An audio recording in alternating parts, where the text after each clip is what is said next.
व्यासं वसिष्ठनवतारं शक्ते पौत्रमकळस्मकं पराशरात्मजं वन्दे सुकतातं तपोनिधिं।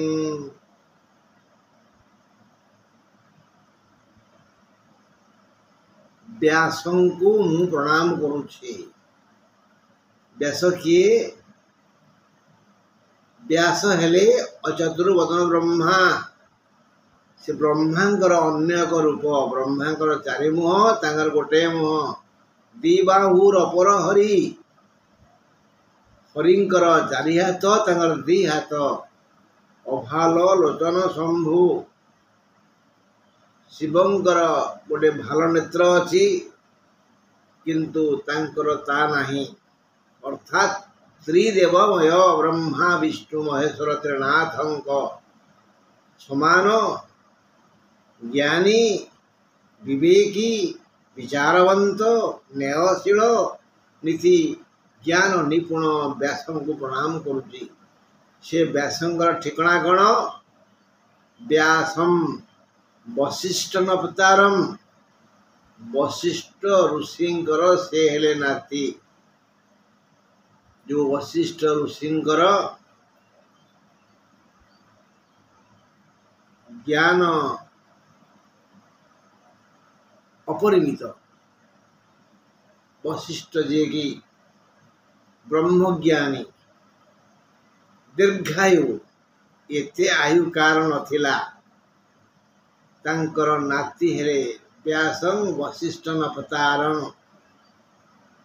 सुकतातम, सुकमुनि जे कि सिद्ध योगी, जांक दृष्टि रे सारा जगत ब्रह्म। स्त्री पुरुष मध्य से किसी भेदभाव लक्ष्य करंतिनी। से सुकतातम, सुकदेवंकर, सुकमुनिकर से बापा। व्यासं वशिष्ठ नवतारं शक्ते पौत्रम। शक्ति ऋषि तांकर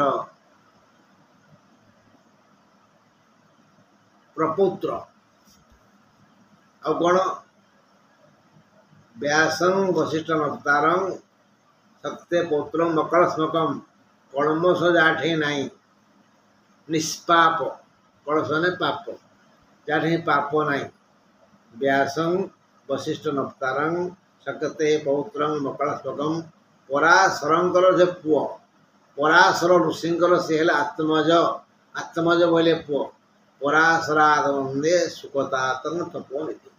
जार संपत्ति हेला तपस्या, तपोनिधि।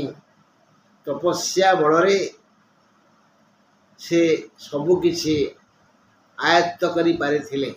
जा चाहुथिले ता करि पारुथिले। जेणु से निष्पाप, से किसी भूल काम करे नाहंती बा करिवा पई सुजोग काबू देई नाहंती। से शेषरे जो महाग्रंथ लिखिले महाभारत, सेथिरे से ए विषय पुंखानुपुंख आलोचना करिसेंती। जो महाभारतर कियदंश आमर श्रीमद् भगवद गीता। से व्यासदेवंक पाद पद्मरे मोर प्रणाम। बंधु, मो आज प्रभात रे कहीं से तपोनिधि व्यासदेव स्मरण कली। से हेले ज्ञानर ग्रंथागार।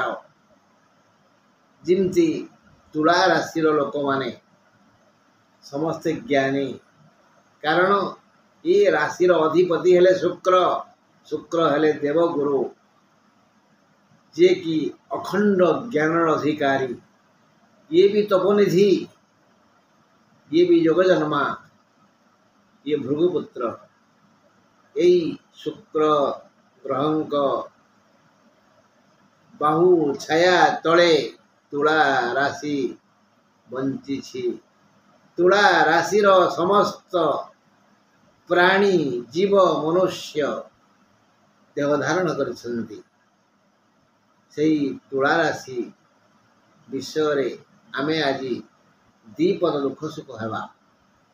योजनामय ये राशि ଖାଲି ଯୋଜନା କରି ଚାଲେ ଏବଂ ଯୋଜନାକୁ ସଫଳ ରୂପାୟନ ଦେବା ଏହାର କର୍ତ୍ତବ୍ୟ। ଏବେ ବନ୍ଧୁ ଆଲୋଚନା କରିବା କେଉଁ ଗ୍ରହ କେଉଁଠି ଅଛନ୍ତି। ଏବେ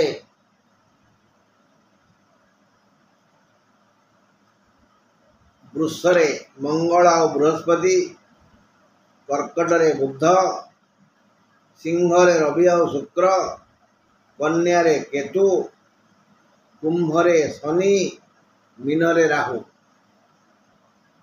ମଙ୍ଗଳ 22/8 ବୃଷରୁ ମିଥୁନକୁ ଯିବେ।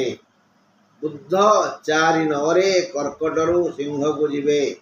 ଶୁକ୍ର 12/9 ସିଂହରୁ କନ୍ୟାକୁ ଯିବେ। ଆମେ ଆଗରୁ ଜାଣିଛେ ଯେ ତୁଳା ରାଶିର ଶୁଭବାର ବୁଧ ଓ ଶୁକ୍ର, ଶୁଭ ରଙ୍ଗ ହେଲା ଧଳା ଓ ନାରଙ୍ଗୀ, ଶୁଭ ସଂଖ୍ୟା ହେଲା 1, 2, 4, 6, 7। ତୁଳା ରାଶିର ଘାତ ବାର ହେଲା ଗୁରୁବାର, ଘାତ ତିଥି ଦ୍ୱାଦଶୀ, ଘାତ ନକ୍ଷତ୍ର ଶତବିଶା, ଘାତ ଚନ୍ଦ୍ର ଧନଚନ୍ଦ୍ର। এই ଘାତ କେବେ ଆଘାତ ଦେବ ଏ ବିଷୟରେ ପରେ ଆଲୋଚନା କରିବା। ବନ୍ଧୁ ଏବେ ଲଗ୍ନାଧିପ ଓ ଅଷ୍ଟମାଧିପ, ଏବେ ଆପଣଙ୍କର ତୁଳା ରାଶିର ଲଗ୍ନାଧିପ ଓ ଅଷ୍ଟମାଧିପ ଶୁକ୍ର ଏକାଦଶରେ, ଦ୍ୱିତୀୟ ଓ ସପ୍ତମାଧିପ ମଙ୍ଗଳ ଅଷ୍ଟମରେ, ତୃତୀୟ ଓ ଷଷ୍ଠାଧିପ ବୃହସ୍ପତି ଅଷ୍ଟମରେ, ଚତୁର୍ଥ ଓ ପଞ୍ଚମାଧିପ ଶନି ପଞ୍ଚମରେ, ଅଷ୍ଟମ ଓ ଦ୍ୱାଦଶାଧିପ ବୁଧ ଦଶମରେ, ଏକାଦଶାଧିପ ରବି ଏକାଦଶରେ। ଶୁକ୍ରଙ୍କ ପାଇଁ ଦେହ ମୁଣ୍ଡ ଠିକ୍ ରହିବ। ଆଲୋଚନା ଆରମ୍ଭ ହେଲା। ଗ୍ରହ ସ୍ଥିତି ବିଷୟରେ ଶୁଣିଲା ପରେ ଏବେ ଶୁଣିବା ଗ୍ରହମାନେ କି କି ଫଳ ଦେବେ। ଶୁକ୍ରଙ୍କ ପାଇଁ ଦେହ ମୁଣ୍ଡ ଠିକ୍ ରହିବ।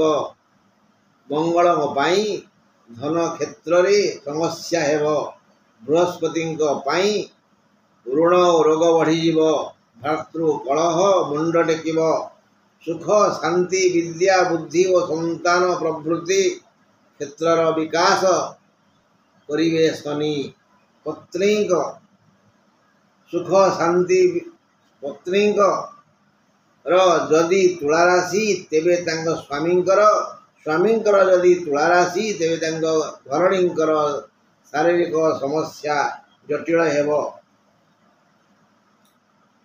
ଶୁକ୍ରଙ୍କ ପାଇଁ ଭାଗ୍ୟୋଦୟ ହେବ। ପଡ଼ି ରହିଥିବା ସମସ୍ତ କାର୍ଯ୍ୟର ସମାଧାନ ହେବ। ନୂତନ ଯୋଜନା ହେବ। ଚାକିରି ବା ବ୍ୟବସାୟ ଖୋଜୁଥିବା ବ୍ୟକ୍ତିକୁ ବୃତ୍ତି ମିଳିଯିବ। ବୁଧଙ୍କ ପାଇଁ ସମ୍ଭବ ହେବ ଏସବୁ କିଛି। ରବି ସବୁ ଦିଗରୁ ଲାଭ ଦେବେ, କ୍ଷତି କରାଇ ଦେବେ ନାହିଁ। ରବି ଏବେ ଏକାଦଶରେ। ରବି ଏକାଦଶ ହେଲେ ବହୁ ଶୁଭ ଖବର ମିଳିଥାଏ। ଅର୍ଥ ଓ ନୂତନ ବନ୍ଧୁ ମିଳିବେ। ପୁରାତନ ବନ୍ଧୁଙ୍କ ସହ ପୁନର୍ମିଳନ ହେବ। ଯେଉଁ ତୁଳା ରାଶିଙ୍କର ସିଂହରେ ରବି ଥିବେ ତାଙ୍କର କଚ୍ଚେପୋବାର ବନ୍ଧୁ ତୁମର ମଙ୍ଗଳ ହେବ। ମଙ୍ଗଳ ଅଷ୍ଟମସ୍ଥ ହେଲେ ମୁଣ୍ଡକୁ ହୀନ ଓ ପାପ ଚିନ୍ତା ଆସିଥାଏ। ମଙ୍ଗଳ 22/8 ନବମ ହେବେ। ମଙ୍ଗଳ ନବମ ହେଲେ ରୋଗ ହୋଇଥାଏ। ବୁଧ ଏବେ ଦଶମରେ। ସେ ସବୁ ପ୍ରକାର ସୁଖ ଦେବେ। ବୁଧ 4/9 ଏକାଦଶ ହେବେ। ଏଣୁ ବହୁବିଧ ଲାଭ ହେବ। ଗୁରୁ ଏବେ ଅଷ୍ଟମସ୍ଥ। ଏଣୁ ସେ ଶାରୀରିକ ଓ ମାନସିକ ପୀଡ଼ା ଦେଇ ଚାଲିଛନ୍ତି। ଶୁକ୍ର ଏବେ ଏକାଦଶସ୍ଥ। ଶୁକ୍ରଙ୍କ ତରଫରୁ ନାନା ଦୁଃଖ ଆସିବ। ସେ 12/9 ଦ୍ୱାଦଶ ହେବେ। ଦ୍ୱାଦଶ ଶୁକ୍ର ପ୍ରଚୁର ଧନ ଲାଭ କରାଇଥାନ୍ତି ଆଉ ଆନନ୍ଦ ଆଣିଥାନ୍ତି। ଶନି ପଞ୍ଚମସ୍ଥ। हेतु धन मान आदि हानि घटिब शनिक पाई धन हानि हब सम्मान हानि हब राहु षष्ठस्थ राहु षष्ठस्थ हेतु एपर्यंत शुणिथिबा समस्त समस्यार समाधान से करिवे तुला राशिर ए जाए जेते प्रकार लाभ हेछि से सबुर मूलरे राहु अछंती तेणु राहु सबु सुखर कारण होइछंती अन्य ग्रह माने जी जो प्रकार शारीरिक मानसिक दुख देइछंती से समस्त दुखर समाधान करता हेले राहु केतु द्वादशस्थ हेले शारीरिक जंत्रणा बढ़ी जीव यह आमे बुझिले जे केतु शनि बृहस्पति और मंगल आदि ग्रह मानक पई देह ठीक रहिबनी स्वास्थ्यर अवनति हेबो देह ठीक न रहिले मन ठीक रहिबो किपरि देह को ठीक करिया पई तो अर्थ व्यय हेबो अर्थ व्यय हेले घरे स्वामी स्त्री मध्यरे अभाव देखा देबो भाई भाई मध्यरे अभाव देखा देबो जा फल कलह मुंड टेकिबो शुक्रंग हेतु व्यवसायी माने लाभवान हेबे चाकरिया मानकर मान सम्मान बढ़िबो बुद्धंग पाई मानसिक शांति वृद्धि हेबो रविंग पाई चाकरी क्षेत्र रे व्यस्तता बढ़ी जीवो बुद्ध और रविंग पाई बंधु संपर्क मधुमय हेबो राहुंक पाई छात्र छात्री और संतान मानकर शिक्षार विकास हेबो घरे किछि शुभ कार्य होई पारे राहु समस्त सुखर कारण हेबे एते गुड़ी कथा आमे सुनिले हेले गोटे कथा मु आपण आमको कहलिनी जे नारी मानकर कौन हेबो दुखर जना अछि कि समस्त वर्गर समस्त वर्गीय समस्त कर्मर झियो बहु जी जो प्रकार वृत्ति करुछंती सेमाने सेथिरे जमा शांति पाइबेनी करिवे परिश्रम यथेष्ट बेसी शेषकू फल तम किछि मिलिबनी निज कर्म को निजे विश्लेषण करिवे निजे अनुताप करिवे बहे कांतिवे मुटा बोकी इत्ते भूल निजे अनुताप करिवे तेणु सेमान विषय में किसी कहलिनी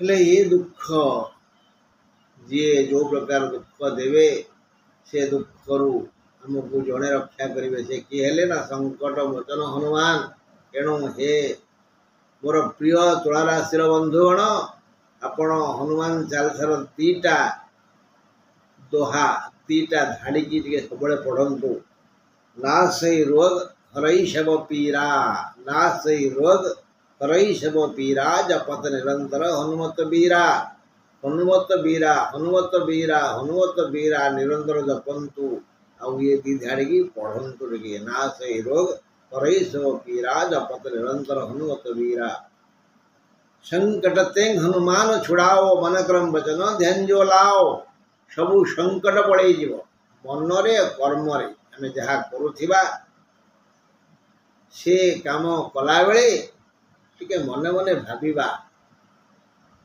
हनुमान संकट वचन हनुमान हनुमान हनुमान दया कर प्रभु हनुमान दया कर बहुत कथा कले आम मंगल जय हो।